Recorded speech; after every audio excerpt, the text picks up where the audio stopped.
तो बच्चों हमने ज्योमेट्री और शेप ऑफ मॉलिक्यूल्स की बात की थी पिछले सेशन में, और मैंने आपको एक ट्रिक बताई थी। वो ट्रिक क्या थी?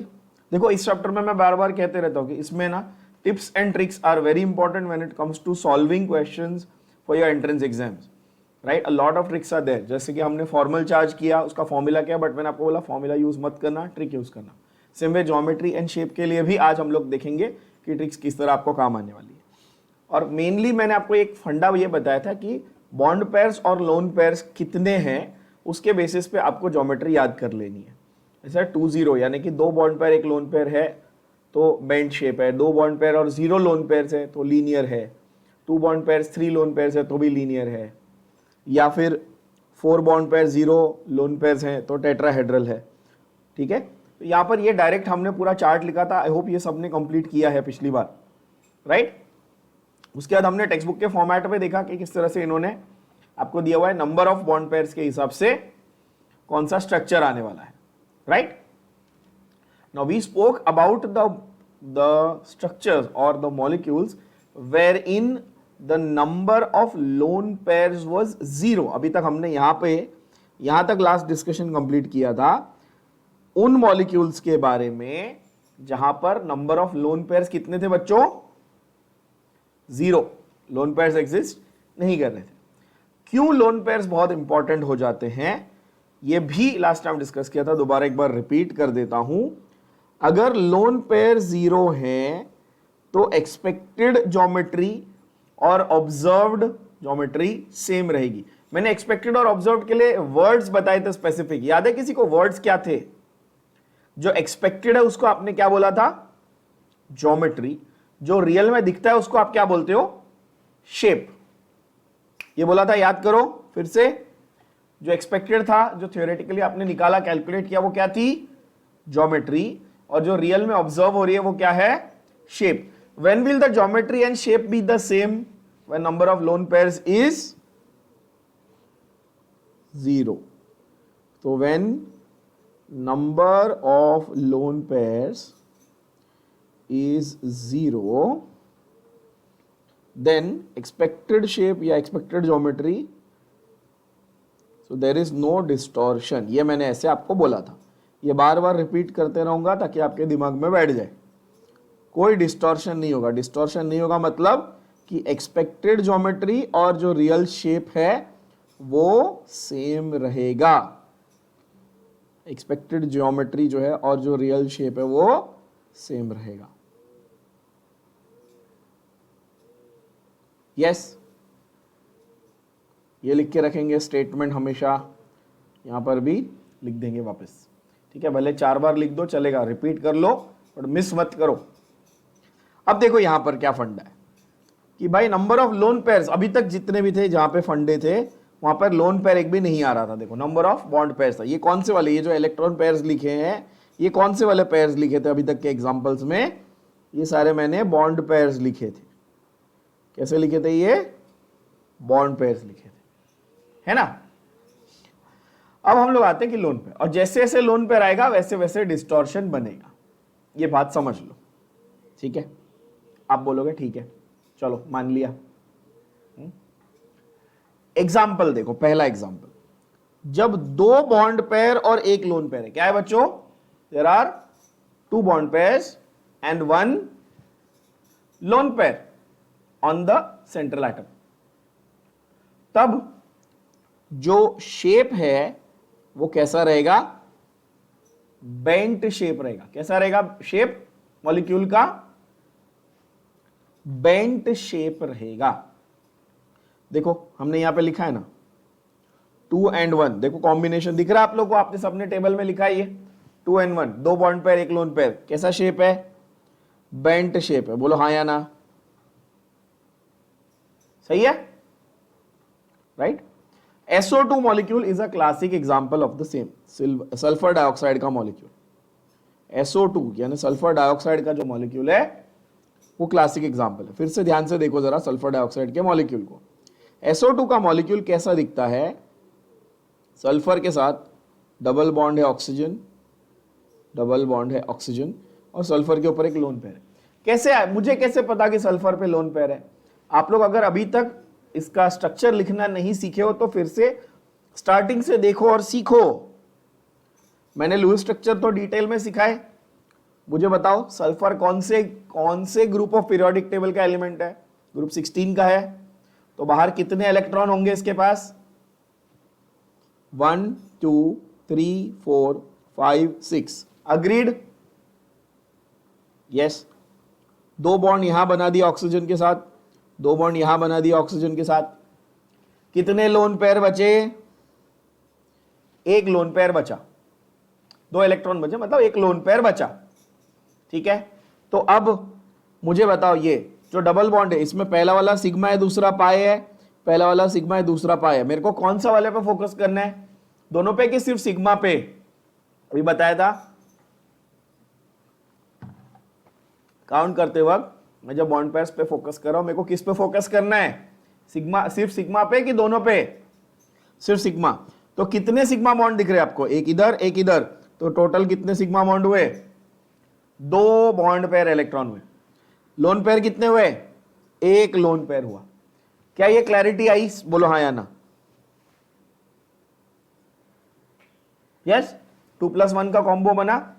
तो इसीलिए आप SO2 को ऐसा नहीं बनाते हो, आप लीनियर नहीं बना रहे हो, आप कैसा बना रहे हो? बेंट। क्यों? क्योंकि ये वाला lone pair VSEPR theory, valence shell electron pair repulsion theory, याद करो क्या बोलती है थी कि ये वाला इसको धक्का मारेगा, ये वाला इसको धक्का मारेगा। Lone pair bond pair repulsion will be more, है कि नहीं? बात समझ आ गई सबको? लोन पेयर और बॉन्ड पेयर का रिपल्शन होगा, तो ये ऐसा नहीं होगा, मॉलिक्यूल सीधा नहीं होगा, ये टेढ़ा क्यों हो गया? क्योंकि ये वाला जो लोन पेयर है, ये वाला जो लोन पेयर है, ये क्या कर रहा है? ये बाकी के बॉन्ड पेयर्स को धक्का मार रहा है, पुश कर रहा है, रिपेल कर रहा है। क्या ये सिमिलर स्ट्रक्चर हमने ओजोन में भी देखा था? याद है ना? ओजोन में हमने ओजोन का स्ट्रक्चर बनाया था बच्चों, याद होगा। ओजोन का स्ट्रक्चर कैसा बनाया था बताओ? ये रहा ऑक्सीजन, 1 2 3 4 5 एंड 6।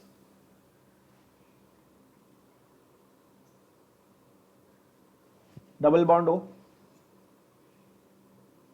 सिंगल बॉन्ड हो, ऐसे बनाया था ना। और ऑक्सीजन, सेंटर वाले ऑक्सीजन पे क्या बनाया था? फॉर्मल चार्ज बनाया था, याद है? पॉजिटिव। और इस पे क्या बनाया था? फॉर्मल चार्ज बनाया था, नेगेटिव। तो ओवरऑल बैलेंस हुआ था, याद होगा। सिग्मा बॉन्ड कितने गधे बच्चों? सिग्मा बॉन्ड कितने? 1 2 सिग्मा बॉन्ड, बोलोगे ठीक है। लोन पेयर कितने? सेंटर वाले ऑक्सीजन पे 1। 2+1 का कॉम्बो बना, बेंट। बोलो हाँ या ना? समझ में आया? एकदम बढ़िया, ठीक है। तो ये रहा ओजोन का स्ट्रक्चर, ये भी यहीं पे बना के यहीं पे रख देता हूं। तो ये भी 2+1 का स्ट्रक्चर हो गया, ये ओजोन का स्ट्रक्चर, ठीक है। अब देखो 3+1 का स्ट्रक्चर। 3+1 मतलब 3 बॉन्ड पेयर और 1 लोन पेयर। कौन से? 3 बॉन्ड पेयर और 1 लोन पेयर। इसमें एग्जांपल क्या है? अमोनिया है और PCl3 है। अमोनिया का एग्जांपल ले लेते हैं। नाइट्रोजन 1 2 3, है ना। नाइट्रोजन कौन से ग्रुप ऑफ पीरियोडिक टेबल का एलिमेंट था? और है, था नहीं, है। कौन से ग्रुप ऑफ पीरियोडिक टेबल का एलिमेंट है बच्चों? तो बोलोगे ये ग्रुप 15 का है। तो 1 2 3 4 एंड 5, 5 इलेक्ट्रॉन है आउटर मोस्ट में। बोले ठीक है। एक हाइड्रोजन के साथ बॉन्ड बना लिया, दूसरा हाइड्रोजन के साथ बॉन्ड बना लिया, तीसरा हाइड्रोजन के साथ बॉन्ड बना लिया। लोन पेयर कितने बचे? 1 लोन पेयर बचा। ये सब सिंगल सिंगल जो बॉन्ड है कैसे हैं? Sigma sigma sigma. कितने सिग्मा बॉन्ड? 3। कितने लोन पेयर? 1। शेप क्या है? Trigonal pyramidal. क्या ये बात समझ में आई? यस। अब ध्यान से सुनना, जरा ध्यान से सुनना। टोटल कितना है? 3+1 टोटल कितना है? 3+1 टोटल कितना है? 4। 3+1 का मतलब टोटल कितना है बच्चों? 4। और 4 टोटल जो है, ध्यान से देखो, ये 4 जब टोटल है, अगर 4 बॉन्ड पेयर्स और 0 लोन पेयर होता तो भी टोटल 4 होता। तो 4 के लिए आपकी एक्सपेक्टेड ज्योमेट्री क्या थी बताओ? एक्सपेक्टेड ज्योमेट्री क्या थी? जैसे कि मीथेन में है टेट्राहेड्रल, लेकिन अमोनिया में ऑब्जर्व्ड क्या आई? Trigonal pyramidal. क्या ये बात आपके भेजे में गई कि मीथेन और अमोनिया दोनों में टोटल तो क्या है? टोटल 4 है, बोलो हाँ या ना। टोटल क्या है? 4। लेकिन वो टोटल कैसे बना, ये बात समझने वाली बात है। क्या ये कंपैरिजन समझ में आ रहा है आप लोग को? अगर मैं मीथेन और अमोनिया को कंपेयर करूं तो बॉन्ड यहां पर भी 4 है और यहां पर भी 4 है, लेकिन यहां पर ये 4 कैसे है? ये 4+0 का कॉम्बिनेशन है। और यहां पर ये 4 कैसे? ये 3 बॉन्ड पेयर और 1 लोन पेयर का कॉम्बिनेशन है। क्या ये बात समझ में आई? यस है ना? अब 4 का मतलब टेट्राहेड्रल एक्सपेक्टेड था, लेकिन जब लोन पेयर एक भी नहीं है तो टेट्राहेड्रल ही मिलेगा। लेकिन जैसे ही लोन पेयर आ गया तो थोड़ा सा डिस्टॉर्ट हो जाएगा, टेट्राहेड्रल की जगह ट्राइगोनल पिरामिडल बन जाएगा। बोलो यस और नो। बात समझ आई? मैंने क्या बोला? लोन पेयर जैसे ही आता है तो एक्सपेक्टेड ज्योमेट्री थोड़ी सी डिस्टॉर्ट हो जाती, थोड़ी सी बदल जाती है। तो टेट्राहेड्रल आप एक्सपेक्ट कर रहे थे, थोड़ी सी बदल गई, यानी कि ट्राइगोनल पिरामिडल बन गई। क्यों बनी? क्योंकि नाइट्रोजन पे यहां पर लोन पेयर था। क्लियर?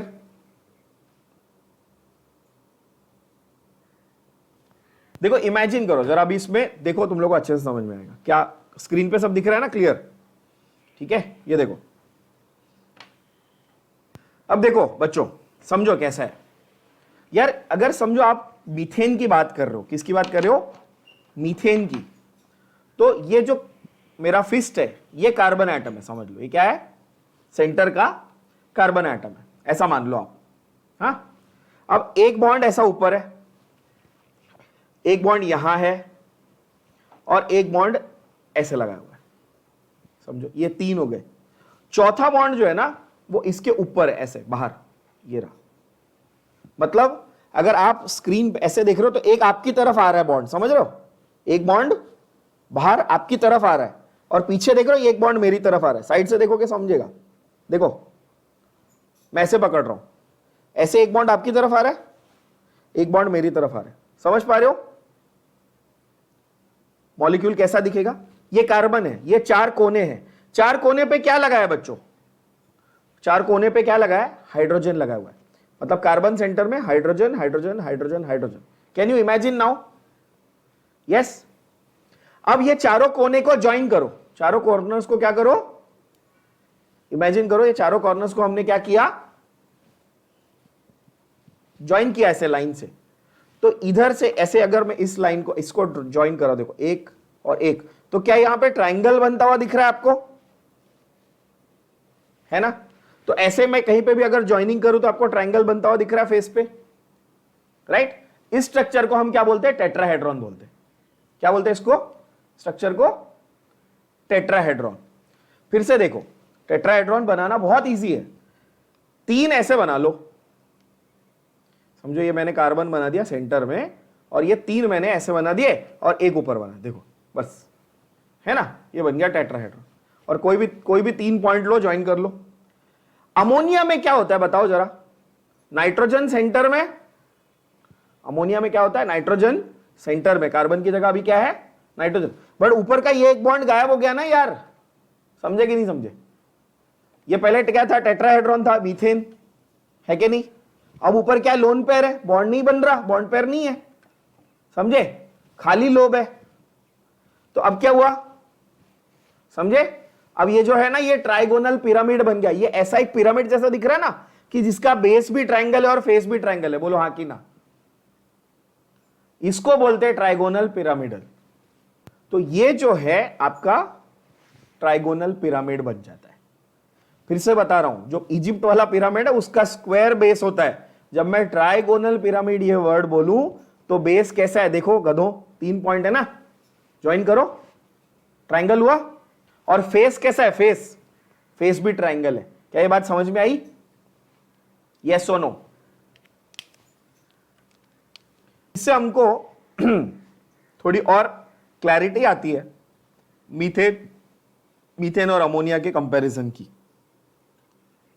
जहां पर हमें यह पता चलता है कि अच्छा मीथेन में अभी जो मैंने आपको दिखाया वही स्ट्रक्चर मैं हमेशा ऐसे बनाता हूं ना, 4 हाइड्रोजन है और उसको ऐसे अपन ज्वाइन करते हैं और फिर मैं बोलता हूं कि इसको ऐसे ज्वाइन करके इमेजिन करो, ये टेट्राहेड्रॉन बना। और वही का वही आप अमोनिया के लिए करो, अगर H H और H, बट यहां पर लोन पेयर आ गया, बस एक बॉन्ड मैंने हटा दिया। काफी क्लियर बच्चों? तो इसीलिए अमोनिया में क्या बोलोगे अभी से? Trigonal pyramidal. ज्योमेट्री क्या बोलोगे? Trigonal pyramidal. बट उसको मैं ज्योमेट्री बोलूं कि शेप बोलूं? मैं उसको ज्योमेट्री बोलूं या शेप वर्ड बोलूं? क्या वर्ड बोलना चाहिए? शेप बोलना चाहिए। क्यों? क्योंकि एक लोन पेयर प्रेजेंट है, उसकी एक्सपेक्टेड ज्योमेट्री टेट्राहेड्रल थी पर रियल शेप ट्राइगोनल पिरामिडल बना। Now I am pretty sure सबको समझ में आ गया, एकदम क्लियर है ना? चलो आगे देखिए, 2+2 का कॉम्बिनेशन। देखो यार, आप बोलोगे सर 3+1 ये भी 4 था, 2+2 ये भी 4 है, तो एक्सपेक्टेशन तो यहां भी टेट्राहेड्रल की थी, सही है कि नहीं है? 4 तो यहां भी है, तो एक्सपेक्टेड तो यहां भी टेट्राहेड्रल था। आप बोलोगे हां सही है, लेकिन यहां पर क्या मिल रहा है? यहां पर क्या मिल रहा है? देखो 2+2 के कॉम्बिनेशन में आपको मिल रहा है फिर से बेंट शेप। क्यों? लॉजिकली वाटर मॉलिक्यूल देखो ना, वाटर मॉलिक्यूल, ऑक्सीजन है H H और इस पे एक लोन पेयर और एक लोन पेयर, 2 लोन पेयर हो गए। तो नंबर ऑफ बॉन्ड पेयर्स कितने हुए? देखो ये सिग्मा, 2 सिग्मा बॉन्ड पेयर हो गए और 2 क्या हो गए आपके पास? लोन पेयर हो गए। 2+2 का कॉम्बो बना बच्चों? यस और नो? बस 2+2 का कॉम्बो बना, ये हो गया और बन गया बेंट यानी कि वी शेप। अब जिनको वो नहीं समझा वो फिर से यहां देखो क्या था ओरिजिनली। शुरू तुम वहीं से मीथेन से ही करो, हमेशा शुरू मीथेन से करके देखो। एक्सपेक्टेशन तो आपकी यही थी ना, मीथेन वाली, वही टेट्राहेड्रॉन वाली। अमोनिया में क्या किया था? एक बॉन्ड हटाया था, वाटर में और एक निकाल दिया, क्या बचा? ये क्या है? ये वी शेप नहीं दिख रहा है? वी शेप दिख रहा है ना? बस यही तो है, बेंट मतलब वी शेप, हो गया, इतना इजी। डिस्टॉर्टेड टेट्राहेड्रॉन ही है, बट वही ना, टेट्राहेड्रॉन डिस्टॉर्ट हुआ, डिस्टॉर्ट होके क्या बना? जैसे यहां पर टेट्राहेड्रॉन डिस्टॉर्ट हुआ तो ट्राइगोनल पिरामिडल बना, यहां पर टेट्राहेड्रॉन डिस्टॉर्ट हुआ तो बेंट बना, समझा? तो ये बेसिकली जब टेट्राहेड्रॉन बनना चाहिए था वो डिस्टॉर्ट हो गया, वो नहीं बना, उसकी जगह क्या बना? वही ना, सब्जी नहीं बनी पोहे बन गए, तो बन गए पोहे यहां पे, मतलब यहां पे बन गया बेंट शेप। और we also call it what? Tell me. We also call it V shape. ये बताया मैंने, वी शेप मॉलिक्यूल। धीरे धीरे क्लैरिटी आ रही है, बढ़ रही है। ये टॉपिक इतना इजी नहीं है, तो पहली बार में अगर आपको एकदम से क्लैरिटी ना आए तो टेंशन मत लो, डीमोटिवेट मत हो। ये चैप्टर बड़ा चैप्टर है, इंपॉर्टेंट चैप्टर है, इसको 3-4 बार पढ़ोगे तब आपके दिमाग में जाएगा। खुद को आइंस्टाइन मत समझो, ठीक है? तो ये हुआ आपका बेंट शेप या वी शेप। कब? जब 2 बॉन्ड पेयर और 2 लोन पेयर। अब अगला कॉम्बिनेशन हमारा आता है 4 बॉन्ड पेयर और 1 लोन पेयर। मतलब टोटल कितना है बच्चों? 4+1 5। देखो हमने लिखा है ऐसा 4+1, तो हमारे पास 5 का कॉम्बिनेशन 5+0 भी हो सकता था, 4+1 भी हो सकता था, बोलोगे हाँ, या 3+2 भी हो सकता था इनफैक्ट, है कि नहीं? ये भी 5 का कॉम्बिनेशन तो हो सकता था। और जब 0 लोन पेयर है, जब 5 इलेक्ट्रॉन पेयर्स हैं, 0 लोन पेयर हैं, तो असली एक्सपेक्टेशन तो इसकी थी ना। कौन सी ज्योमेट्री की असली एक्सपेक्टेशन थी बताओ? ट्राइगोनल बाइपिरामिडल की असली एक्सपेक्टेशन थी? बोलो यस और नो। जो हमने लास्ट टाइम देखा भी था पीसीएल 5 में, देखो हमने देखा था पीसीएल 5 में ट्राइगोनल बाइपिरामिडल का एक्सपेक्टेशन था हमको। यस और नो बच्चों? सही बोल रहा हूं है ना? लेकिन जब एक लोन पेयर आ चुका है, 5+0 नहीं है अभी, क्या है 4+1 है, एक लोन पेयर आ गया, जैसे कि SF4 में, कौन से एग्जाम्पल में? SF4 में। तब क्या हुआ, जो आप ट्राइगोनल बाइपिरामिडल एक्सपेक्ट कर रहे थे, अब वो क्या बन गया है? अब वो सीसॉ शेप बन गया है। क्या बन गया है? Seesaw shape. सीसॉ शेप समझते हो? सीसॉ शेप कैसा होगा?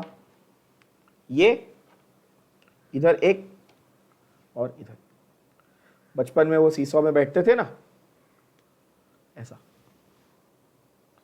मतलब एक वी इधर रहेगा, वी ऐसा, एक इधर और एक इधर, ये बना सीसॉ, है ना, दो एंड्स पे। कैसे होगा देखो, समझो। मॉलिक्यूल कैसा दिखेगा? सल्फर है, सल्फर ग्रुप 16 का एलिमेंट है, तो बाहर 1 2 3 4 5 6 6 इलेक्ट्रॉन, यस और नो? 4 फ्लोरीन के साथ उसको बॉन्ड बनाना है। कितने फ्लोरीन के साथ बॉन्ड बनाना है? 4 फ्लोरीन। फ्लोरीन तो सिंगल बॉन्ड ही बनाता है, पता है ना? तो यहां पे F F F और F, अग्रीड? उसने कितने सिग्मा बॉन्ड बना लिए? 4 सिंगल बॉन्ड, यानी कि 1 2 3 4, 4 सिग्मा बॉन्ड बन गए। बोलो यस और नो? एक उसके पास लोन पेयर बच गया, एक क्या बच गया? Lone pair. यस, तो 4+1 का कॉम्बिनेशन बना, है ना? इसकी एक्सपेक्टेड ज्योमेट्री क्या थी? ट्राइगोनल बाइपिरामिडल थी, पर रियल में क्या मिला आपको? सीसॉ शेप मिला। क्लियर? बोलो यस और नो? यस। थोड़ा 2D और 3D में अपना दिमाग जरा लगाना शुरू करो, कैसा होता है समझते हैं। मैं जब PCl 5 बोलता हूं तो आपके दिमाग में ऐसा आता है,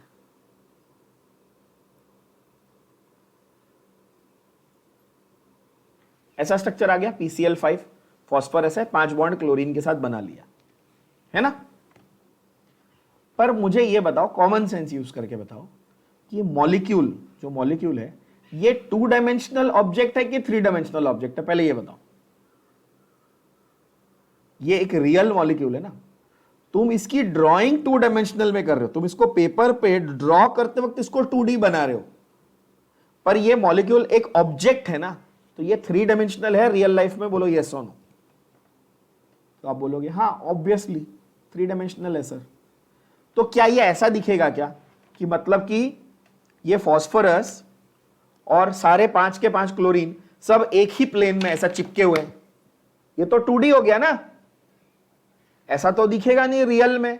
ये तो आप अपने कन्वीनियंस के लिए, ताकि आप इसको पेपर पे ड्रॉ कर सको, इसलिए आप ऐसा दिखाते हो। क्या ये बात आपके भेजे में जा रही? मैं क्या बोल रहा हूं? बात यह कि आपको कंफर्ट के लिए ऐसा दिखाया जाता है, बट रियलिटी में PCl 5 कैसा दिखता है? यह सवाल आना चाहिए आपके दिमाग में। तो रियलिटी में PCl 5 ऐसा दिखता है बच्चों कि अगर समझो ये मेरा फिस्ट, अगेन ये मेरा सेंट्रल एटम है फॉस्फोरस, तो 3 क्लोरीन तो फॉस्फोरस के साथ एक ही प्लेन में है, मतलब ये ऐसा फ्लैट पूरा, देखो मैं ऐसा लगा दूं इसको पीछे, इस प्लेन में है, समझ रहे हो? ये फ्लैट, ये पूरा एक प्लेन में आ गया। कितने क्लोरीन? 3 क्लोरीन। एक क्लोरीन प्लेन के बाहर जा रहा है, मतलब आपकी तरफ आ रहा है, आप कैमरा में देख पा रहे हो, मतलब स्क्रीन पे देख पा रहे हो, और एक क्लोरीन मेरी तरफ आ रहा है, अंदर की तरफ, देखो यहां से पीछे से दिखेगा। अब ये तो आपको पेपर पे नहीं दिखेगा ना, समझ रहे हो? इसके लिए ऐसा चाहिए। अब देखो स्ट्रक्चर दिख रहा है, पूरा complex structure. Yes, can you imagine? Yes. अब देखो फिर से, मैं ये 2 बॉन्ड हटाता हूं, ये क्या थे तीनों? जब PCl 3 है, PCl 3 है, देखो PCl 3 कैसा है? क्या ये एक ही प्लेन में है? कुछ बच्चे ऐसे भी है, मेरे को मालूम है, जिनको प्लेन का मतलब ही नहीं समझता, है ऐसे गधे बच्चे। प्लेन का मतलब सपाट सरफेस पे चिपक जाए ऐसा, समझे? ये प्लेन हुआ, प्लेनार। समझे कि नहीं समझे गधे बच्चों? ये फ्लैट सरफेस है ना, ऐसा चिपक जाए तो प्लेनार। थोड़ा इमेजिन करो जरा। आई नो आप लोग में से है ऐसे पैदल लोग जिनको प्लेनार का मतलब नहीं समझता। आई होप अभी समझा होगा। अब अगर ये मैं एक बॉन्ड को ऐसे लगा रहा हूं कि मेरी तरफ आ जाए ये बॉन्ड, एक बॉन्ड को मैं ऐसे लगा रहा हूं कि वो बॉन्ड मेरी तरफ आ जाए, तो क्या अब ये इस पे चिपकेगा? अब अटकेगा ना, इसमें होल करना पड़ेगा ना बैकग्राउंड में जाने के लिए, समझा? तो अब ये स्ट्रक्चर प्लेनार नहीं रहा। गया दिमाग में? ऐसे प्लेनार था, जब एक और बॉन्ड आया तो अब प्लेनार नहीं रहा। देखो अब जा रहा है अंदर, इसमें होल करूंगा तो पीछे जाएगा ना, समझा? प्लेनार और नॉन प्लेनर का मतलब समझो पहले। तो और एक बॉन्ड यहां आगे लगा दिया। तो पहली बात तो ये, अब ये 3D हो गया असली। प्लेनार मतलब 2D होता है। प्लेनार मतलब तुम पेपर पे बना सको ऐसा 2D, बट ये मैंने जो बनाया ये क्या है? ये 3 डायमेंशनल है। गया बुद्धि में, गया सबके, है कि नहीं? देखो मैं अभी साइज बड़ा करके बता रहा हूं। तो अब ये जो पॉइंट्स है इनको ज्वाइन करके देखो जरा, इनको ज्वाइन करो। तो फिर से जब ये 3 थे, ये तीनों को ज्वाइन करने से एक ट्राइंगल बन रहा है। ये ट्राइंगल है। ये क्या है? 1 2 3 पॉइंट को ज्वाइन करोगे तो क्या मिलेगा बच्चों? ट्राइंगल मिलेगा। और एक ये जो आगे वाला बॉन्ड है, ये एक है ना, ये जो आगे वाला बॉन्ड है, इससे इनको ऐसे ज्वाइन करोगे तो ये आपका वही ना जो अमोनिया में था, ट्राइगोनल पिरामिडल। लेकिन अभी तो पीछे से भी है, तो ट्राइगोनल, इधर से भी एक आ रहा है ऐसा ट्राइंगुलर स्ट्रक्चर, इधर से भी एक आ रहा है ऐसा ट्राइंगुलर स्ट्रक्चर, समझ रहे हो? तो ट्राइगोनल बाय पिरामिडल। 2 हो गए ना? क्या ये बात समझ में आई? यस और no? If you really want to draw it and show it on paper, this is how you're going to draw. You'll draw CL, CL and CL. This is all in one plane, so I will just draw it like this in one line. है ना? And one will be above the plane, one will be below the plane. एक chlorine इधर आएगा plane के ऊपर, उसको dotted line से दिखाता हूं। एक क्लोरीन नीचे आएगा प्लेन के नीचे, उसको डॉटेड लाइन से दिखाता हूं, है ना? इस तरह से स्ट्रक्चर बनेगा। फिर से देखो, फॉस्फोरस, 3 क्लोरीन तो यहीं हो गए, एक क्लोरीन प्लेन के ऊपर है, एक क्लोरीन प्लेन के नीचे है। और जब इनको आप ज्वाइन करते हो, देखो ये है ना, ये एक ट्राइगोनल पिरामिडल बन जाता है। इनको आप ज्वाइन करते हो तब ये दूसरा ट्राइगोनल पिरामिड, ऐसे ऐसे स्ट्रक्चर बनता है, ट्राइगोनल पिरामिडल स्ट्रक्चर। तो 2 ट्राइगोनल पिरामिड बन रहे हैं, इसीलिए ट्राइगोनल बाय पिरामिडल बोलते हैं PCl5 में। और वहीं पे SF4 में क्या हुआ कि वो ट्राइगोनल बाय पिरामिडल जो आप एक्सपेक्ट कर रहे थे ज्योमेट्री, उसमें से एक बॉन्ड हट गया और उसकी जगह लोन पेयर आ गया। बस इतना फर्क है, समझा? तो अब ये सीसॉ शेप बन गया। I hope you all are able to appreciate this. Yes, now the अगला देखें, अगला स्टेप 3+2 का कॉम्बो। 3+2 के कॉम्बो में क्या है भाई? अभी भी 5 है, अभी भी एक्सपेक्टेड ट्राइगोनल बाय पिरामिडल ही है, सवाल ही नहीं है। अभी भी एक्सपेक्टेड क्या है? ट्राइगोनल बाय पिरामिडल ही एक्सपेक्टेड है। पर यहां पर 2 लोन पेयर आ गए, जैसे कि ClF3, BrF3, ICl3, ऐसे एग्जाम्पल दिए। हम लोग ClF3 का एग्जाम्पल ले लेते हैं। यहां पर क्या हो रहा है? क्लोरीन के पास बाहर कितने इलेक्ट्रॉन होते हैं? 1 2 3 4, समझो ऐसे कर देना है, 1 2 3 4 5 6 7, 7 इलेक्ट्रॉन होते हैं ना क्लोरीन के पास, बरोबर है? ग्रुप 17 का एलिमेंट है। एक उसने बॉन्ड बना लिया फ्लोरीन के साथ, एक बॉन्ड बना लिया, दूसरा बॉन्ड, तीसरा बॉन्ड बना लिया। कितने बॉन्ड बनाए क्लोरीन ने? 3 सिग्मा बॉन्ड, 1 2 3। कितने बॉन्ड बना लिए? 3 सिग्मा बॉन्ड। बोलो यस और नो? लोन पेयर कितने बचे? 2, 1 2, 2 लोन पेयर बचे, ये रहे। क्या कॉम्बिनेशन बना? 3+2। आपने एक्सपेक्ट क्या की थी उसकी geometry? Trigonal bipyramidal geometry expect की थी। क्या मिला? टी शेप मिला। क्या मिला? T shape. यानी आपका जो सीसॉ था ना उसका एक और पैर तोड़ दो ना, आपका जो सीसॉ था उसका और एक पैर तोड़ दो, वही फिर वहीं से शुरू करो। PCL3 आपका स्टैंडर्ड, PCL5 आपका स्टैंडर्ड था इस तरह से, है ना? ये PCL5 था, 5 बॉन्ड थे, एक तोड़ने से सीसॉ बना था, एक और तोड़ने से क्या बन गया? अब इसको थोड़ा फ्लैटन कर दो, क्या बन गया? T shape. दिख रहा है? सीसॉ का और एक पैर तोड़ दिया मैंने, बन गया टी शेप मॉलिक्यूल। यस और नो? समझ में आई बात? ये बना टी शेप। ये जो एंगल्स है ना, इनके भी बारे में बात करनी है अपने को, बट अभी पहले अपन हाइब्रिडाइजेशन सीखेंगे, उसके बाद इस एंगल्स पे आऊंगा, नहीं तो पूरी खिचड़ी हो जाएगी आपके दिमाग में। पहले फोकस करो सिर्फ ज्योमेट्री और शेप की बात पे। यहां तक सबको क्लियर? अब आते हैं 6 पे। 6+0 क्या लिखा था हमने? बताओ जरा। 6+0, 6+0 में क्या एक्सपेक्टेड था आपको? ऑक्टाहेड्रल एक्सपेक्टेड था। मैंने एग्जांपल भी दिया था SF6 का, ये देखो यहां पे एग्जांपल दिया था, है ना? आपको याद होगा मैंने ऐसे बताया था कि भाई इनको सबको ज्वाइन करो, ये एक टेट्राहेड्रॉन, इनको सबको ज्वाइन करो, ये एक दूसरा टेट्राहेड्रॉन ऑक्टाहेड्रॉन, ऐसे बना दिया था, याद होगा, है ना?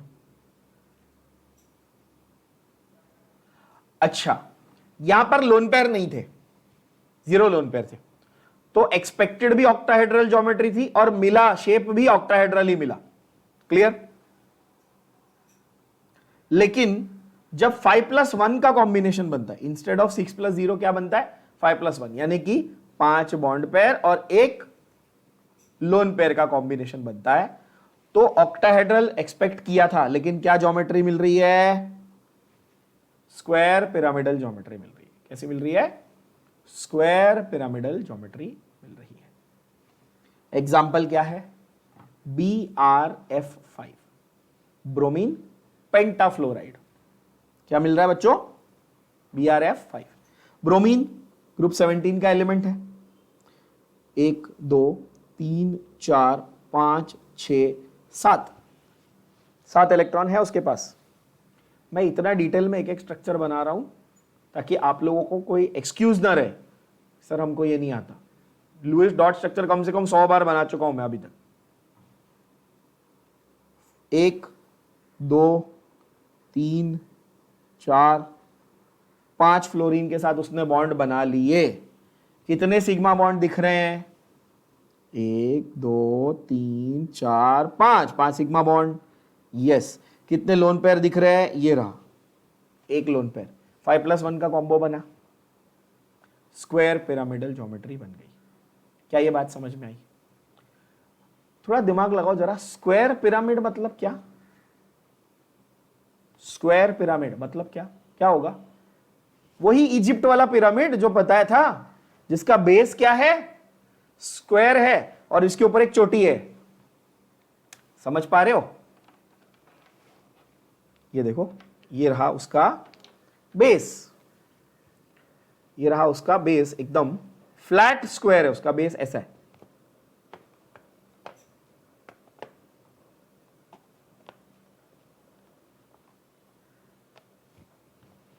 ये रहा फ्लैट स्क्वायर, देख रहे हो? प्लेनर। और इसके ऊपर एक है, कुछ एक चोटी है। क्या करो? चारों कोने को ज्वाइन करो, तो तुम्हारा फेस ट्रायंगुलर दिख रहा है, लेकिन बेस कैसा है? स्क्वायर। तो उसको क्या बोलोगे? उसको बोलोगे स्क्वायर पिरामिड।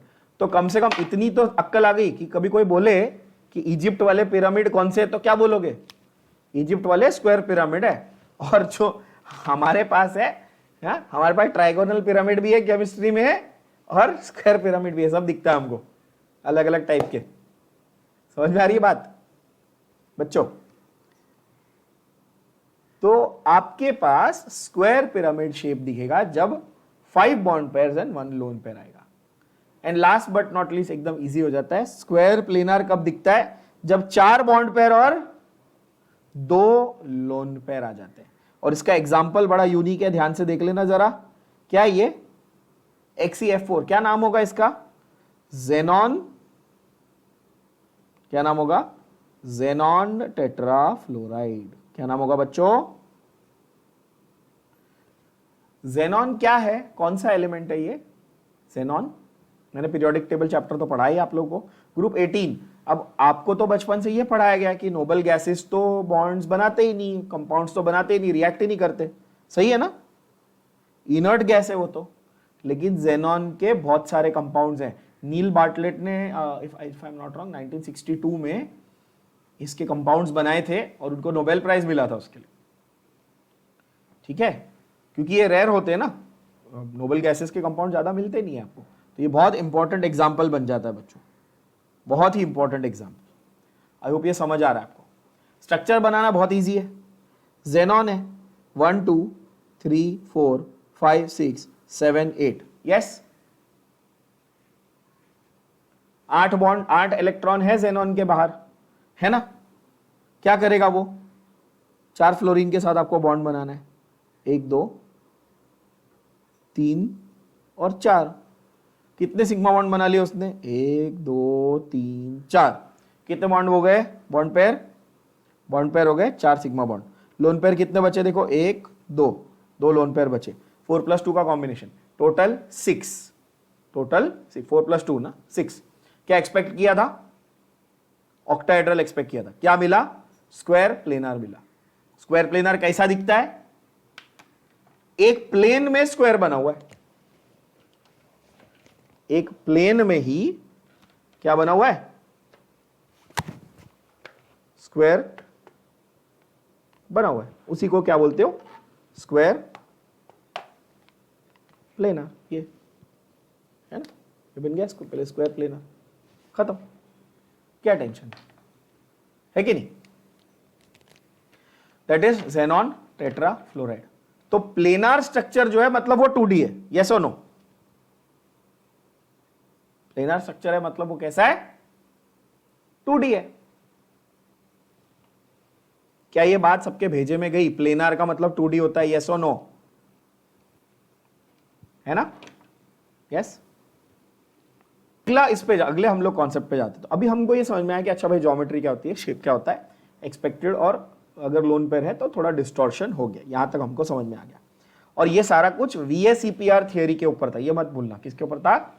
VSEPR थियोरी के ऊपर बेस था ये, ठीक है? इन्होंने कुछ एग्जांपल्स दिए हैं जो मैंने आपको ऑलरेडी डिटेल में समझा दिए, जैसे कि अमोनिया में, है ना, अमोनिया में एक्सपेक्टेड ज्योमेट्री टेट्राहेड्रल थी, है ना, ये सारी बातें मैंने बोली हैं, मार्क भी कर देता हूं। अमोनिया में एक्सपेक्टेड ज्योमेट्री टेट्राहेड्रल थी, आप भी मार्क कर लेना। बट रियल में क्या हो जाता है?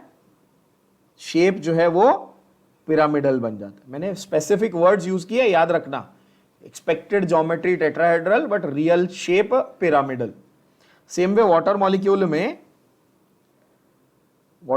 में फ्रॉम टेट्राहेड्रल मतलब एक्सपेक्टेड टेट्राहेड्रल था, तो रियल में वो क्या बन जाता है? एंगुलर। मैंने एंगुलर को ही 3 नाम बताए आपको। एंगुलर हो सकता है, वी शेप हो सकता है, या बेंट हो सकता है। 3 नाम है, एंगुलर और वी और बेंट, यस। अब आते हैं एडवांस थियरीज ऑफ बॉन्डिंग पे। तो एडवांस थियरीज ऑफ बॉन्डिंग 2 हैं। एक है VBT यानी कि वैलेंस बॉन्ड थियरी, और एक है MOT जो सबसे एडवांस्ड है अभी फिलहाल, जो है मॉलिक्यूलर ऑर्बिटल थियरी। ठीक है बच्चों? पहली कौन सी है? वैलेंस बॉन्ड थियरी, और दूसरी कौन सी है? Molecular orbital theory.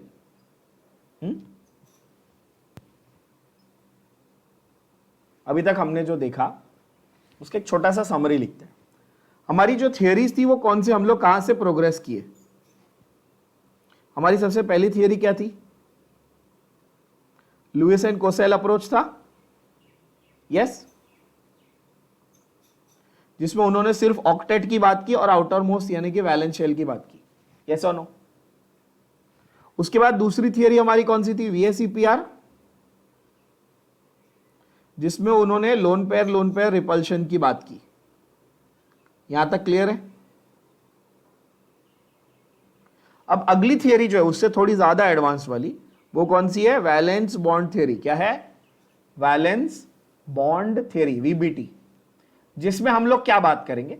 जिसमें हम लोग सीखेंगे एक बहुत ही इंपॉर्टेंट कॉन्सेप्ट जो आएगा अभी, हम लोग सीखेंगे हाइब्रिडाइजेशन का कॉन्सेप्ट। कौन सा कॉन्सेप्ट सीखेंगे?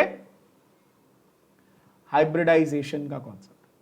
मैं बार बार कहता हूं ये पूरा चैप्टर ही इंपॉर्टेंट है, आपको पता है, बट इस पूरे चैप्टर में सबसे इंपॉर्टेंट ये है, पूरे चैप्टर में सबसे इंपॉर्टेंट चीज ये है, हाइब्रिडाइजेशन। ठीक है? क्यों? अगर आपको ओवरलैपिंग और हाइब्रिडाइजेशन नहीं समझ में आया, ये वाला कॉन्सेप्ट यहां पे जो अभी हम लोग करेंगे, तो आगे आपको केमिस्ट्री सीखने और समझने में बहुत डिफिकल्टी आने वाली है, इतना मान के चलो। ठीक है ना?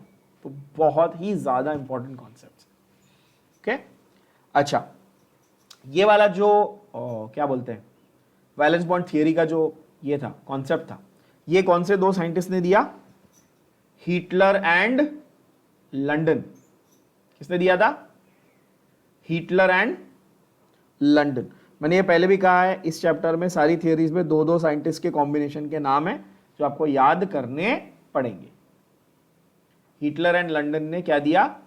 पहले ये वैलेंस बॉन्ड थियरी दिया और इसको फर्दर एक्सप्लेन किया अगेन दो साइंटिस्ट कॉम्बिनेशन। किसने? पॉलिंग एंड स्लेटर ने। किसने किया? Polling and Slater. तो कोई बोलेगा कि वैलेंस बॉन्ड थियरी कौन से साइंटिस्ट ने दी, तो क्या बोलोगे? Developed by Hitler and London and explained or detailed explanation was given by Pauling and Slater। क्या ये बात समझ में आई?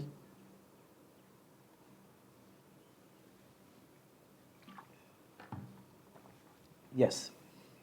अब आते हैं कि भाई इस थियरी के पॉइंट्स क्या थे, इसके पोस्टुलेट्स क्या थे, क्या क्या बताया उन्होंने।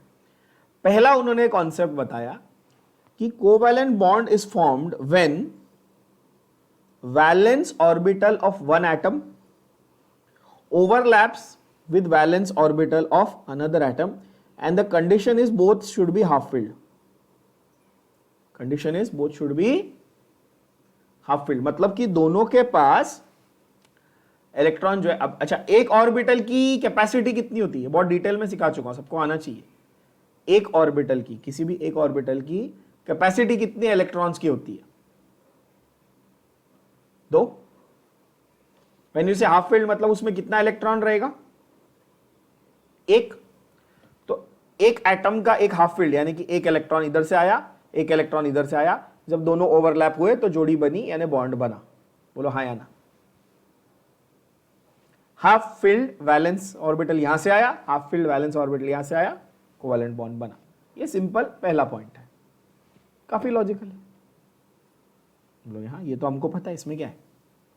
दूसरी बात, इलेक्ट्रॉन्स जो है बॉन्डिंग कब करेंगे? When they have opposite spins. क्या ये सारी चीजें डिटेल में हम सीख चुके हैं पीरियोडिक टेबल में, इलेक्ट्रॉनिक कॉन्फ़िगरेशन लिखते वक्त? याद है? पॉजिटिव स्पिन और नेगेटिव स्पिन ऐसा किया था ना हमने, upward arrow and downward arrow. क्या ये याद है सबको? Spin quantum number atomic structure में भी सीखा है, पीरियोडिक टेबल में भी सीखा है। तो they must have opposite spins. आप बोलोगे हाँ सर ये भी मालूम है हमको। तीसरा भाई, जो ऑपोजिट स्पिन्स हैं दे गेट न्यूट्रलाइज्ड, इसलिए तो बॉन्डिंग होगी ना, क्योंकि अगर दोनों इलेक्ट्रॉन को देखो तो ये भी नेगेटिव है, ये भी नेगेटिव है, ये क्यों बॉन्ड करेंगे? एक दूसरे को रिपेल करने चाहिए, एक दूसरे को क्या करने चाहिए? रिपेल करने चाहिए।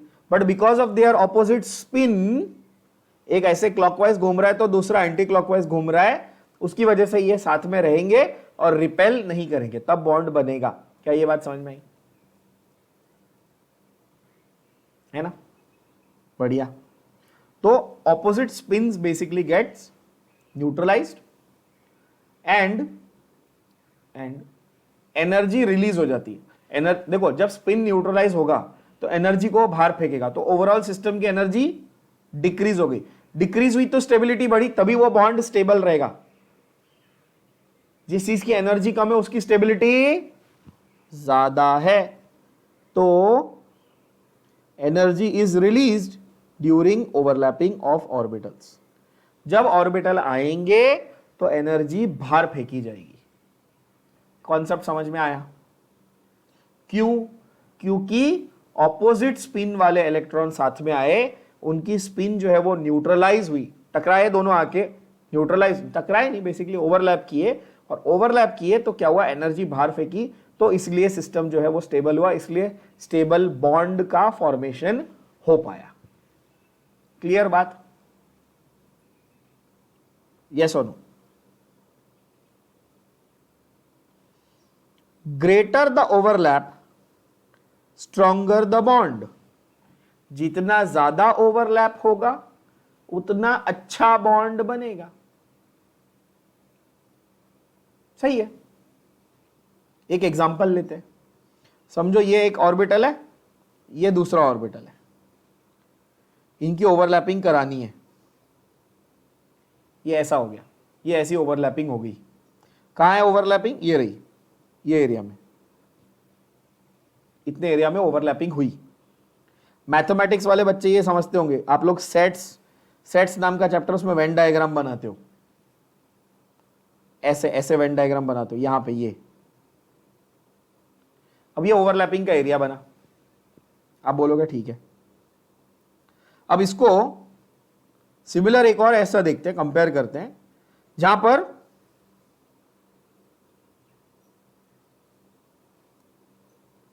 इतनी ओवरलैपिंग हुई है।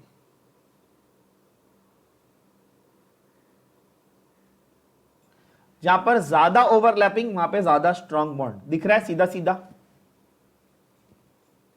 यहां पर मोर ओवरलैपिंग, तो जितना ज्यादा ओवरलैप उतना स्ट्रॉन्ग बॉन्ड। बोलो यस और नो? सही है? अब कुछ बच्चे इसमें जरूर ये आर्ग्यू करेंगे कि सर ऐसा कर दो ना, ऐसा करो कि पूरा ही घुसा दो उसको अंदर, पूरा एकदम कंप्लीट ओवरलैप कर दो। कितने लोग के दिमाग में ये आ रहा है? कंप्लीट ओवरलैप कर दूं? नहीं, ओवरलैपिंग होनी चाहिए मैक्सिमम पॉसिबल एक्सटेंट तक, बट कभी भी कंप्लीट नहीं होनी चाहिए। समझो बात को, थोड़ा सा ट्रिकी सेंटेंस है, क्या बोल रहा हूं? द ओवरलैपिंग शुड हैपन और should take place till the maximum extent possible but should never be a complete overlap। समझा? तुम्हारा बेस्ट फ्रेंड तुम्हारी लाइफ में इंपॉर्टेंट है, तुम्हारी लाइफ में घुसना चाहिए बेस्ट फ्रेंड को। कितने एक्सटेंट तक? एक लिमिट तक ना, एक लिमिट से ज्यादा नहीं ना, है कि नहीं? वैसा यहां पे भी है, ओवरलैपिंग होगी, थोड़ा ज्यादा ओवरलैपिंग होगी, अच्छी बात है। बहुत ज्यादा ओवरलैपिंग हो जाएगी तो अच्छी बात नहीं है। तो इसलिए कंप्लीट ओवरलैप नहीं होना चाहिए। क्यों नहीं होना चाहिए? थोड़ा दिमाग लगाओ जरा। कंप्लीट ओवरलैप क्यों नहीं होना चाहिए? क्योंकि एटम क्या सिर्फ इलेक्ट्रॉन लेके ही घूम रहा है क्या? न्यूक्लियस नाम की चीज है कि नहीं एटम के पास, है ना? और उस न्यूक्लियस में क्या है? पॉजिटिव चार्ज है, यस और नो? तो ज्यादा अंदर घुस जाएगा तो न्यूक्लियस दोनों का रिपेल करने लगेगा। पॉजिटिव पॉजिटिव न्यूक्लियस रिपेल करेगा कि नहीं करेगा? बोलो यस और नो? तो इसीलिए ओवरलैपिंग होनी चाहिए, लेकिन न्यूक्लियस का रिपल्शन होने लगे इतनी ओवरलैपिंग नहीं चाहिए बॉस। क्या ये बात क्लियर हुई? तो देखो यहां पे, और ये एमसीक्यूज के लिए ये सारे पॉइंट बहुत इंपॉर्टेंट है। Complete overlap does not take place. क्यों? क्योंकि इंटर न्यूक्लियर यानी कि न्यूक्लियस के बीच में रिपल्शन होने लग जाएगा। यस? अच्छा, दैट इज फोर्थ पॉइंट। अगला, अगर more than one unpaired electron है, अगर more than one unpaired electron है तो मोर देन वन बॉन्ड भी बन सकता है। जितने अनपेयर्ड इलेक्ट्रॉन पड़े हुए उतने बॉन्ड बनाओ, क्या प्रॉब्लम है? ठीक है ना? So the number of bonds formed will be equal to the number of half filled orbital. जितने उसके पास ऑर्बिटल अवेलेबल है, जितने उसके पास इलेक्ट्रॉन अवेलेबल है, बिंदास उतने बॉन्ड बनाओ, कोई टेंशन नहीं। सो the number of bonds formed is the number of unpaired electrons available. Okay, ठीक है। अगला देखें, the distance eight which attractive and repulsive forces balance each other, at this distance the total energy is minimum and the stability is maximum। ये same point, वही fourth वाला ही point repeat किया है, ठीक है। ये देखने में एकदम बड़ा लगता है, कुछ नहीं है, सेम पॉइंट रिपीट किया। जरा समझो लॉजिक से। मैंने क्या बोला, पहले ये दो एटम थे, समझो दो हाइड्रोजन एटम थे, ये दूर दूर थे, ठीक है, ये थोड़े दूर दूर थे। अभी क्या हुआ, आपने इनकी ओवरलैपिंग करानी शुरू की। अभी क्या हुआ, इनकी आपने ओवरलैपिंग करानी शुरू कर दी। अच्छा, दोनों के पास न्यूक्लियस तो है ना, दोनों के पास क्या है, न्यूक्लियस है, ठीक है। अभी आपने क्या बोला कि भाई हम इसकी ओवरलैपिंग कराएंगे, समझो आपने इतनी ओवरलैपिंग कराई, तो अभी डिस्टेंस बिटवीन न्यूक्लियस कितना, इतना है, इतना डिस्टेंस है बिटवीन द न्यूक्लियाई, सही बोल रहा हूं। अब जब ओवरलैपिंग बढ़ती गई, ओवरलैपिंग क्या हुई, बढ़ती गई, डिस्टेंस बिटवीन न्यूक्लियाई कम होता गया। जैसे जैसे ओवरलैपिंग बढ़ी, डिस्टेंस बिटवीन न्यूक्लियाई कम होता गया। एक टाइम ऐसा गया जब न्यूक्लियस दोनों बहुत नजदीक आ गए, तो उनको अच्छा नहीं लग रहा क्योंकि दोनों पॉजिटिव, अब वो क्या करेंगे, रिपेल करना शुरू करेंगे। तो नजदीक लाना है लेकिन बहुत नजदीक नहीं लाना, ये ऑलरेडी सेम पॉइंट बोला। तो एक जो इक्विलिब्रियम आपको एस्टेब्लिश करना है, कि मतलब ऐसे डिस्टेंस पे रखो कि न्यूक्लियस का रिपल्शन भी ना हो और इलेक्ट्रॉन्स का अट्रैक्शन भी सही हो। तो इलेक्ट्रॉन्स के बीच में अट्रैक्शन हो जाए, न्यूक्लियस की रिपल्शन भी ना हो, यानी अट्रैक्टिव और रिपल्सिव फोर्सेस जो है वो they should be able to balance each other and then you will achieve maximum stability. क्या ये बात समझ में आई? तो ऐसा देखो, distance at which attractive and repulsive forces balance each other, at that distance energy is minimum, stability is maximum। clarity I? yes। अब from an entrance point of view, ये एक पॉइंट ऐड करके रखो, इंपॉर्टेंट पॉइंट है कि ये जो distance है, ये जो डिस्टेंस है, इसको आप किस नाम से बुलाओगे?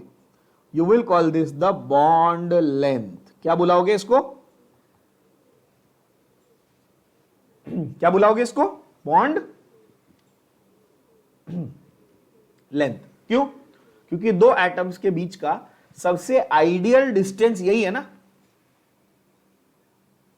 जब दो एटम साथ में मिलने आए एक दूसरे से, दोनों के बीच का सबसे जो आइडियल डिस्टेंस है, जहां पर उनकी स्टेबिलिटी मैक्सिमम है, उनका रिपल्शन कम है या एनर्जी कम है, उसको आप क्या बोलोगे? आइडियल डिस्टेंस क्या है उसका? बॉन्ड लेंथ है। इस बॉन्ड लेंथ पे ये बहुत अच्छी स्टेबिलिटी एक्सपीरियंस करेगा। क्या ये बात समझ में आई? बोलो हाँ या ना। यस, समझ रहा है बच्चों? चलो ठीक है, आगे देखें। जो इलेक्ट्रॉन्स ऑलरेडी पेयर्ड हैं, कौन से वाले? कौन से इलेक्ट्रॉन्स ऑलरेडी पेयर्ड होते हैं बॉन्ड बनने के भी पहले? लोन पेयर, है ना। क्या बोलता है? Electrons which are already paired in the valence shell cannot participate in bond formation. They cannot participate in bond formation. उसको हम लोग क्या बोलते हैं? लोन पेयर बोलते हैं। सही है ना। लोन पेयर का एग्जांपल अगर आप लोगों को याद हो, मैंने दिया था वैसे, या शायद नहीं दिया था, बता देता हूं। इमेजिन करो आप लोग कोई पार्टी में जा रहे हो, पब वब जाते हो ना आप लोग, तब सब मिलके ग्रुप वूप बना के समझो जा रहे हो, और पब में क्या होता है, वो कपल एंट्री होती है। आई एम श्योर सब बच्चों ने देखी होगी, कभी तो गए होगे, सुना होगा, है ना। हाँ, तो वहां पे क्या होती है? कपल एंट्री होती है। अब समझो आपके ग्रुप में एक कपल है, ठीक है, आपके ग्रुप में एक कपल है और 6 सिंगल लोग हैं। टोटल 8 लोगों का आपका ग्रुप है समझो। 10 लोग का ग्रुप है, आप लोग 10 लोग हो ना, चलो 10 लोगों का ग्रुप समझो, तो टोटल 8 सिंगल लोग हैं, और कोइंसिडेंटली ये 8 में 4 बॉयज और 4 गर्ल्स है। तो क्या होगा, जब एंट्री करनी होगी तो आप क्या बोलोगे कि अपन एक एक पेयर बना के एंट्री कर लेते। Does that mean that these are couples?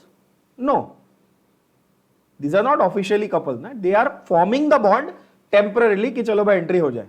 और ये क्या है, ये पहले से कपल बना हुआ है, ये एंट्री के पहले से बना हुआ है, ठीक है ना। तो ये तुम्हारा लोन पेयर है, ये तुम्हारा लोन पेयर है, बॉन्डिंग की प्रोसेस चालू नहीं हुई, इसके पहले इसका कपल बना हुआ है। ये क्या बोलता है, भाई we are not available for this, है ना, ये पार्टनरशिप करने के लिए हम अवेलेबल नहीं, हम अपना हमारा कपल है अलग, हम लोग बना के आए पहले से, है ना। तो ये वैसा हो गया, यानी कि लोन पेयर जो है वो तुम्हारे साथ तो जा रहा है, घूमने जा रहा है तुम्हारे साथ, लेकिन ऑलरेडी पेयरिंग करके आया है, ठीक है, वो यहां आके पार्टनर नहीं ढूंढ रहा है, समझे, वैसा है। तो electrons that are paired already will not participate in bond formation, but if there is one or more vacant orbital, अगर एक या उससे ज्यादा वेकेंट ऑर्बिटल प्रेजेंट है, वेकेंट ऑर्बिटल मतलब खाली ऑर्बिटल प्रेजेंट है, तो क्या होगा, तो ये इलेक्ट्रॉन्स अनपेयर होके, ये इलेक्ट्रॉन्स कैसे अनपेयर होके बॉन्ड फॉर्मेशन में पार्टिसिपेट करने को रेडी हो जाएंगे।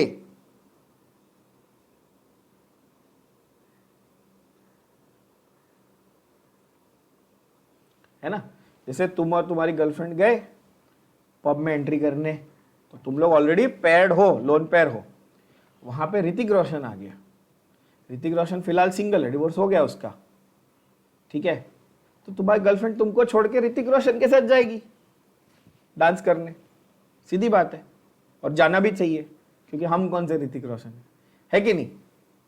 तो मतलब कि वहां वेकेंट ऑर्बिटल, वहां वैकेंसी थी, तो बॉन्ड तोड़ा, ठीक है, नया बॉन्ड बना लिया, है कि नहीं। अब सलमान भाई शादी नहीं कर रहे, तो कटरीना को विकी कौशल पकड़ना पड़ा, क्या बंदा सेटल ना हो, है कि नहीं। तो यहां पर ये फड्डा है कि अगर वेकेंट ऑर्बिटल है, सामने मौका है, सामने मौका मिल रहा है, तो ठीक है, लोन पेयर भी बोलता है छोड़ना यार, तोड़ दे कोई बात नहीं, सामने अच्छी बॉन्डिंग का मौका मिल रहा है, चलो, है ना, ऐसा है। मेरी वाइफ सुनेगी, बोलेगी क्या सिखाते रहते हो बच्चों। हाँ, तो बेसिकली ठीक है, जस्ट जो, बट ऑब्वियसली यहां पर क्या होता है, जब लोन पेयर ऑलरेडी प्रेजेंट है तो it will not participate in the bond formation process, but if you have the opportunity, if you have like a vacant orbital where this lone pair can go and then form a new bond, right, then that will happen, ठीक है बच्चों। जैसे हमने example already देखा कि PCl3 में जो phosphorus था वो एक लोन पेयर लेके बैठा है, लेकिन PCl5 में उसने वो लोन पेयर को भी यूज कर लिया बॉन्ड बनाने में, ये एग्जांपल हमने ऑलरेडी देख लिया है ना।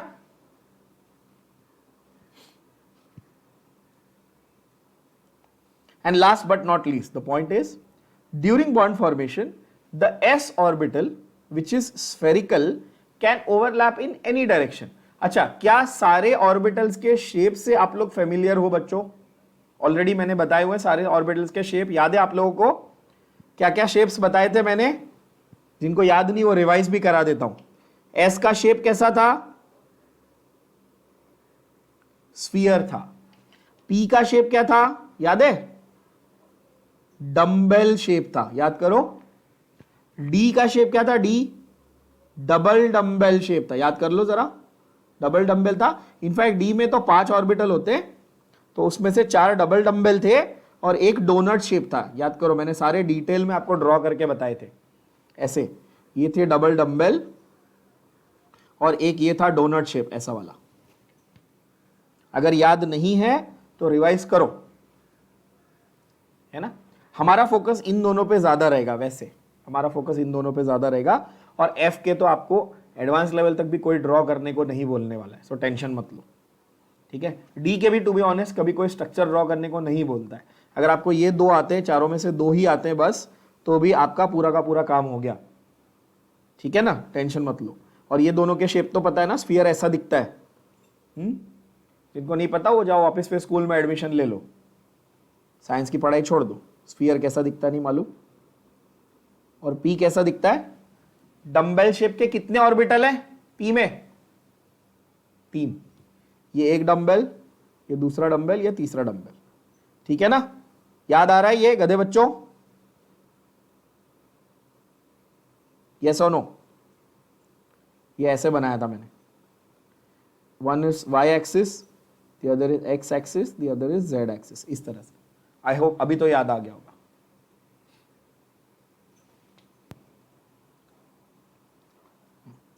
सो एस ऑर्बिटल बिकॉज स्फीयर है, तो स्फीयर तो पूरा यूनिफॉर्म है, तो उसको तो डायरेक्शन का कोई टेंशन ही नहीं है। स्फीयर तो कहीं से भी ओवरलैप कर सकता है कि नहीं। लेकिन जो पी ऑर्बिटल्स हैं, वो पी ऑर्बिटल्स में मैंने क्या बोला अभी, 3 एक्सिस बताए ना अभी, ये 3 एक्सिस एक्स वाई और जेड। तो जो पी ऑर्बिटल्स हैं वो सिर्फ एक्स वाई या जेड एक्सिस में ही ओवरलैपिंग कर पाएंगे। इससे एक बहुत ही बड़ा और बहुत ही इंपॉर्टेंट पॉइंट प्रूव होता है बच्चों। क्या पॉइंट प्रूव होता है, covalent bond is directional in nature. क्या प्रूव होता है इससे, क्या प्रूव होता है कि कोवैलेंट बॉन्ड कैसे होते हैं नेचर में, डायरेक्शनल होता है। इसका अर्थ, इसका मतलब क्या कि covalent bonds can be formed when overlapping happens in a certain direction. कहीं से भी रैंडमली ओवरलैपिंग नहीं हो सकती, एक पर्टिकुलर शेप या एक पर्टिकुलर डायरेक्शन में ही ओवरलैपिंग पॉसिबल है ना। इसका मतलब वो है कोवैलेंट का मतलब, यानी कि ऐसा है कि समझो अगर पी ऑर्बिटल्स हैं, ये एक्स एक्सिस है, ये वाई एक्सिस है और ये जेड एक्सिस है, समझे, है ना। ये हॉरिजॉन्टल वाला कौन सा है, एक्स है, ये रहा, ये एक्स है, वर्टिकल वाला वाई है और ये वाला जेड है ना। तो वो बोलता है भाई जो दूसरा एटम आएगा ना वो इसी डायरेक्शन से आ सकता है जहां पे अवेलेबल है, जहां ऑर्बिटल, ये इधर से नहीं आएगा, खाली जगह में से नहीं आएगा, कहीं से भी रैंडमली नहीं आ सकता। यहां से ओवरलैपिंग नहीं होगी, यहां से ओवरलैपिंग नहीं होगी, ये इधर, ये जो ऑर्बिटल अवेलेबल है ना सिर्फ यहीं से ओवरलैपिंग होगी। तो ये जो नया एटम है इसको या तो ऐसे आना पड़ेगा या तो ऐसे आना पड़ेगा, वो ऐसे बीच में से नहीं आ सकता। समझ में आई बात, क्या बोल रहा हूं। डायरेक्शनल का मतलब समझ में आया सबको, कि एक पर्टिकुलर डायरेक्शन से ही बॉन्ड का बनना पॉसिबल है, रैंडमली नहीं बनता बॉन्ड, एक पर्टिकुलर डायरेक्शन से ही बनता है। ओके, तो इस सेशन में यहां तक कंप्लीट करते हैं।